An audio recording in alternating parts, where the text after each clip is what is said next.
Në këtë edicion do të ndiqni. Qarkullimi në rrugën Tirana, sfidë për qytetarët dhe bizneset.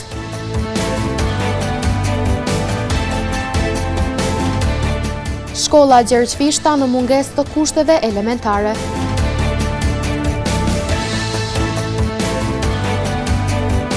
Klubi i basketbollit Vllaznimi reziston, por nuk mjafton. Bashkimi merr fitoren e parë të sezonit. Përshëndetje, po fillojmë edicionin qendror të lajmeve këtu në televizionin Syri. Punimet në rrugën Tirana po vlerësohen si shumë sfiduese për qytetarët dhe bizneset. Për shkak të vështirësive në qarkullim, klientët e bizneseve shumë shpesh gjejnë zgjidhje alternative, duke shmangur komunikacionin në këtë rrugë, gjë e cila po ndikon që ata të kenë humbje në aspektin financiar. Ka disa muaj që kanë filluar punimet në rrugën Tirana apo siç njihet ndryshe rruga tranzite. Rrugë kjo e cila vazhdon të mbetet ndër më të frekuentuarat në qytetin e Gjakovës. Por këto punime po vazhdojnë të shkaktojnë vështirësi në komunikacion, duke marrë parasysh se pikërisht në pjesët ku po kryen këto punime, janë të vendosura disa nga institucionet më të rëndësishme, siç janë gjykata themelore, prokuroria themelore, stacioni policor, si dhe agjencia regjistrimit civil. Punimet të cilat po zhvillohen aktualisht po paraqesin probleme dhe për bizneset e kësaj pjese, të cilët prapa kamerave thanë që për shkak të vështirësive në qarkullim në këtë pjesë, klientët e bizneseve të tyre, për të mos u bllokuar në komunikacion po shmangin këtë rrugë dhe po lëvizin në rrugë alternative, gjë e cila po ndikon që bizneset e tyre të kenë humbje në aspektin financiar. Ndërsa ankesa kanë edhe qytetarët që janë pjesë e qarkullimit rrugor në këtë pjesë, të cilët thanë që gjatë verës pritjet për të dalë nga kjo rrugë shkonin deri në 1 orë, por se situatë e tillë po vazhdon edhe më tutje, ndërsa tashmë për shkak të rreshjeve e punimeve janë hapur edhe shumë gropa, të cilat po dëmtojnë shumë makinat. Theksojmë që rehabilitimi i kësaj rruge përfshin rregullimin e tërësishëm të rrjetit nëndoksor të ujrave të zeza dhe atyre atmosferik, rrjetit elektrik dhe atij të ngrohtores, ndërrimi i gypave të ujësjellësit, pastaj ndërtimi i trotuareve të rinj, shtigjeve për biçikleta, asfaltimi, shenjëzimi, ndriçimi dhe gjelbërimi i tërësishëm i rrugës. Mungesa e ujit dhe reduktimet e shpeshta të energjisë elektrike kanë vështirësuar punën në shkollën Gjergj Fishta në Bishtazhin. Drejtori Palçuni thotë se përkundër raportimeve të vazhdueshme për këtë problematik, situata vazhdon të mbetet e njëjtë.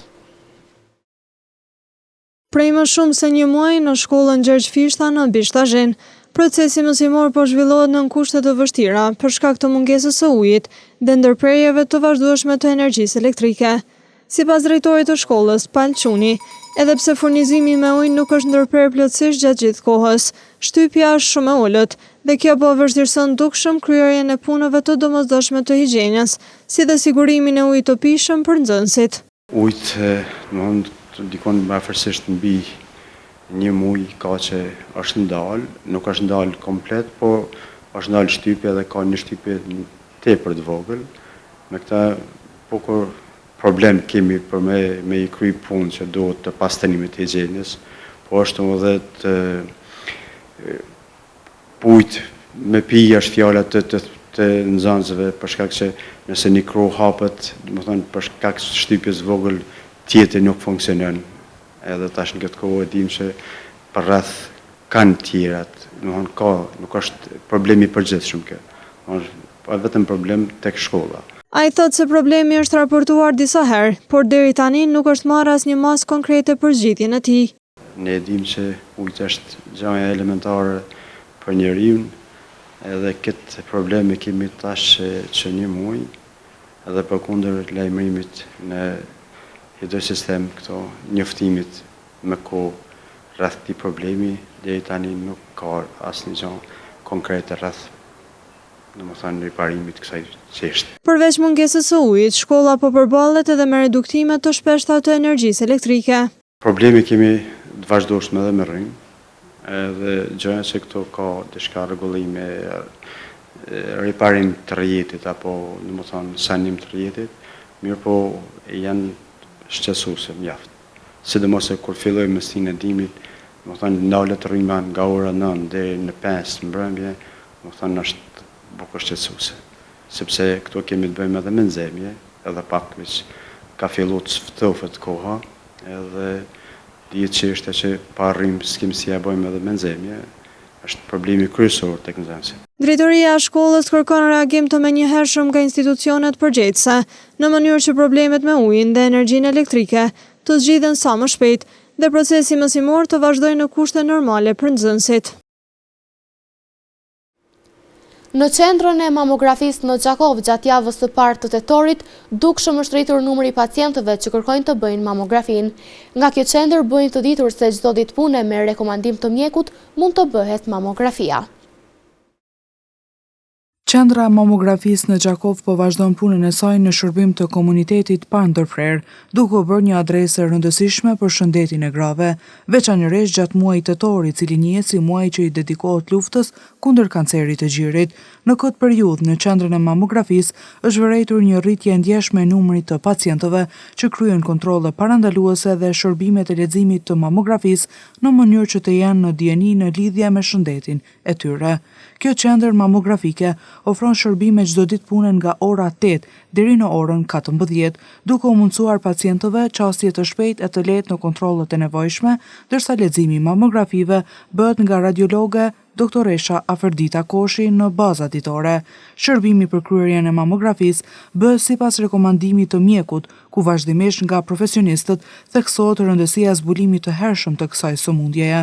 Fokusi kryesor mbetet vetëdijesimi i popullatës për kontroll të shtuar e të rregullt, si hapa kryesor në parandalimin apo trajtimin me sukses të sëmundjes së kancerit të gjirit. Profesoresha e gjuhës dhe letërsisë shqipe Merita Shasivari sot ka përmbyllur kapitullin e mosimdhënëses në gjimnazin Hajdardushi. Pas një kontributi shumë vjeçar, zyrtarisht profesoresha nisi moshën e pensionimit, ndërsa për kontributin e saj, menaxhmenti i shkollës ndau edhe një mirënjohje falënderimi. Pas shumë viteve përkushtim në fushën e arsimit, profesoresha Merita Shasivari është pensionuar sot, duke përmbyllur kështu një kapitull të rëndësishëm të jetës së saj profesionale. Drejtoresha e gjimnazit Hajdardushi, Ylka Juniku Shehu, e vlerësoi profesoreshën si një mësimdhënëse me plot përkushtim ndaj punës dhe dashuri të jashtëzakonshme ndaj nxënësve. Sot gjithë këtu jemi mbledhur për të nderuar profesoreshën Merita Shasivari, një mësimdhënëse e cila ka lënë gjurmë të pashlyera në shkollën tonë, e cila pas shumë viteve përkushtim po e përmbyll me dinjitet një kapitull të rëndësishëm të saj profesional, duke filluar një fazë të re të jetës së saj, pensionimin. Të gjithë ne që kemi pasur fatin ta njohim profesoreshën Merita, e njohim për profesionalizmin, korrektësinë, saktësinë në punë, gjithashtu për trajtimin e nxënësve me dashuri dhe dinjitet. Kontributin e profesoreshës Shasivari e vlerësoi shumë edhe kolegja e saj, profesoresha Zoge Shehu. Unë do flas edhe në aspektin pak njerëzor më shumë se atë intelektual. Nga ti kemi mësuar gjëra që janë shumë të rralla tek një femër. Të kesh një durim, të jesh shumë e fortë, të jesh shumë stoike, një grua e cila din çfarë do në jetë, edukon siç duhet, i përgatit nxënësit për një të ardhme që vërtet i pret me shumë sfida, që është në hap me risitë e kohës, një njeri i kompletuar pa thashëthëme, por që gjithmonë ke qenë afër nesh, sy ballë për ballë për të na këshilluar dhe për të na dhënë po ashtu forcë në jetë. Mes emocionesh dhe krenaris, profesoresha Shasivari, tashmë në statusin e të pensionuarës, tha se ka qenë derë të përcjell breza të tërë nxënësish, të cilët do të qëndrojnë gjithmonë në kujtimet e saj më të bukura. Unë sot do të largohem nga bankat e kësaj shkolle, jo vetëm si një mësimdhënëse, por do të largohem edhe si një nxënëse për hershme jetës. Kjo shkollë ka qenë shtëpia ime e dytë, vendi ku unë kam qeshur, vendi ku unë jam emocionuar, kam kaluar sfida të ndryshme, por edhe kam fituar përvoja të çmueshme. Mbi të gjitha kam patur nderin të punoj me breza të tërë nxënësish, të cilët janë e ardhmja e kombit, që është një përgjegjësi e madhe, por njëkohësisht edhe dhurata më e çmueshme që mund t'i japësh një mësimdhënësi. Për punën në mësimdhënie dhe kontributin në edukimin dhe arsimimin e shumë gjeneratave, profesoreshës Shasivari ju ndo edhe një mirënjohje. Zjarfikësit e Gjakovës kanë fituar sot një donacion nga shteti Zvicran, e që për menaxhmentin e këtij institucioni po vlerësohet si shumë i domosdoshëm. Materiali në vazhdim na njeh për vlerën dhe formën e donacionit.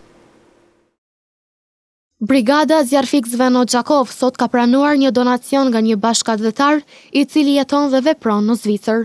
Komandanti i brigadës së zjarfikësve në Gjakov, Gjevdet Brahimaj, tha që ky është kontingjenti i 4 i donacioneve që marrin nga bashkëqytetari Nikol Hajdarej, i cili vepron prej vitesh në diasporë. Për neve është e rëndësishme që na pranojmë sot kontingjentin e 4 dhe janë pajisje që neve na hyn punë shumë për zjarfikësa. Edhe dua që ti falenderoj shefin e Mjell Komonin, Nikolën edhe kolegën e tyre që ushton nga Zvicra. Në ceremoninë e pranimit të këtij donacioni, i pranishëm ishte edhe drejtori i Drejtorisë për Mbrojtje dhe Shpëtim në komunën e Gjakovës, Haxhi Sejdiu, i cili e vlerësoi donacionin si shumë të nevojshëm. Fillimisht, gjatë bashkëpunimit tonë kanë punë një donacion si start, do të vazhdojmë të bashkëpunojmë me këtë njësi që të shkëmbejmë përvoja, nevoja që i kemi në mes vetit, po përmes këtyne kemi arrit të kemi komunikim nga zotëriu që e kemi pranë këtu, Nikol Hajdarej, dhe do të thotë donacioni që ka ardhur për njësinë tonë shumë e nevojshme. Ndër të tjera edhe vetë zjarfikësit u shprehën mirënjohës për dhurimin e këtyre pajisjeve, të cilat do të shërbejnë që t'i kryejnë detyrat e tyre në mënyrë sa më të sigurt. Partia Demokratike e Kosovës ka mbajtur sot takim me qytetarë të Gjakovës. Në Pallatin e Kulturës Asim Vokshi u mblodhën qindra simpatizantë të cilët u njoftuan me programin dhe platformën zhvillimore që kandidati për kryetar të Gjakovës, Ervin Shabani, synon ta realizojë. Partia Demokratike e Kosovës mbajti sot një tubim elektoral në Gjakov, të pranishëm ishin struktura të partisë, përfaqësues lokal dhe simpatizantë të shumt. Në këtë tubim mori pjesë edhe kryetari i Partisë Demokratike të Kosovës, Memli Krasniqi. Vërtet është gjithmonë kënaqësi e veçantë për mua që të jem në Gjakov, në qytetin e kulturës, në qytetin e punës dhe në qytetin e zemrës madhe. Këtë vizion të Partisë Demokratike të Kosovës më së miri në Gjakov e përfaqëson kandidati ynë Ervin Shabani. Kryetari i Partisë Demokratike të Kosovës, Dega në Gjakov, Hajdar Beqa, synon që me këtë listë ta fitojë Gjakovën, pasi kjo listë është vizion dhe shtëpi për të gjithë Gjakovën. Partia Demokratike është një familje madhe, nuk është vetëm forcë politike, por është vizion, është shtëpi e të gjithëve. Janë njerëzi që nga dume e tetori e tutje nuk do të ka zyre të mbyllura në komunë, po do t'i kanë zyre të hapura. Ndërkaq kandidati për kryetar të komunës së Gjakovës nga Partia Demokratike e Kosovës, Ervin Shabani, premtoi projekte të reja për zhvillimin e qytetit. Arsim cilësor dhe digital të dashur qytetarët e Gjakovës. E ardhmja e Gjakovës fillon me fëmijët tonë, shëndetësi dhe mirëqenie sociale. Kujdes shëndetësor 24 orë në çdo kohë dhe për secilin. Do të ndërtojmë 3 qendra multifunksionale me hapësira moderne ku të rinjët tonë do të zhvillojnë aftësitë e tyre. Do të nisin bizneset e tyre dhe do të gjejnë mbështetje nga komuna e tyre. Në këtë mbrëmje u prezantuan edhe emrat e asamblezëve të Partisë Demokratike të Kosovës për kuvendin komunal të Gjakovës, ku partia synon të fitojë besimin e qytetarëve në zgjedhjet e 12 tetorit.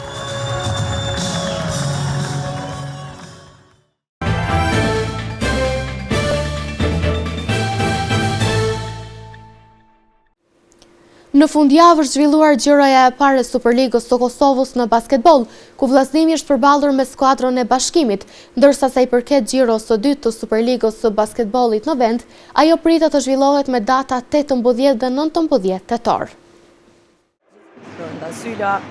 Gjatë fundjavës është zhvilluar gjiroja e parë e Superligës së Kosovës në basketbol, ku skuadra vllazimit u përball me skuadrën e Bashkimit në palestrën Sezai Suroj. Këtë ndeshje më mirë nisi skuadra Bashkimit, duke arritur që në fillim të shkëputeshin në 15-22, por basketbollistët e Vllaznimit në këtë çerek nuk lejuan shkëputjen e madhe dhe 10 minutë shqiptari kësaj ndeshjeje u mbyll me rezultatin 23-26. Por pavarësisht lojës së balancuar në çerekun e parë, në çerekun e dytë prizrenasit ishin dukshëm më efikas, duke mbyllur pjesën e parë me rezultatin 35-47. Me lojë të mirë e me efikasitet të lartë, Bashkimi vazhdoi edhe në pjesën e dytë, duke shënuar kështu fitoren e parë të sezonit me rezultatin 69-106. Te Vllaznimi, Zigirit ishte basketbollisti më efikas me 26 pikë e 7 kërcime, ndërsa Ati Koshi kontribui me 22 pikë e 7 kërcime. Ndërkohë te Bashkimi, basketbollisti më efikas ishte TJ Bickerstaff, i cili shënoi 24 pikë e realizoi 6 kërcime. Kujtojmë që ditë më parë nga Federata e Basketbollit të Kosovës, ishte vendosur që gjirja e dytë e Superligës së Kosovës të zhvillohet në datat 18 dhe 19 tetor, pasi të përfundoj procesi zgjedhor në vendin tonë. Në vazhdim të ndjekim parashikimin e motit për ditët në vijim. Dita e sotme është karakterizuar nga mot i ndryshueshëm, me temperatura që kanë lëvizur nga 7 deri në 12 gradë Celsius. Për nesër, temperatura do lëvizin nga 7 deri në 14 gradë Celsius, karakterizuar nga moti i vranët e me diell. E mërkura do të karakterizohet nga moti i ngjeshëm, me temperatura që do variojnë nga 7 deri në 14 gradë Celsius. Të hejntën pritet të jetë moti i vranët e me diell, me temperatura që do lëvizin nga 6 deri në 19 gradë Celsius. 8 deri në 20 gradë Celsius pritet të jenë temperatura gjatë së premtes, karakterizuar nga moti i vranët e me diell. Mot me diell dhe vranësira të kohë paskoshme parashihet gjatë së shtunës, shoqëruar me temperatura nga 8 deri në 20 gradë Celsius. Mot me vranësira me diell parashihet edhe për të dielën, me temperatura që do variojnë nga 6 deri në 18 gradë Celsius.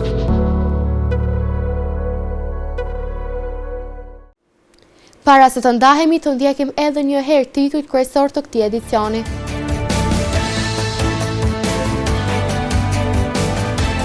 Qarkullimi në rrugën Tirana, sfidë për qytetarët dhe bizneset.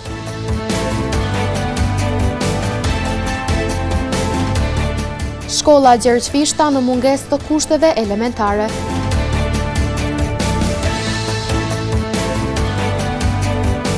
Klubi i basketbollit Vllaznimi reziston, por nuk mjafton. Bashkimi merr fitoren e parë të sezonit. Këtu merr fund ky edicion qendror i lajmeve. Ju mund të vazhdoni të na ndjeshni në televizionin Syri, si dhe në rrjetet tona sociale. Mirupafshim.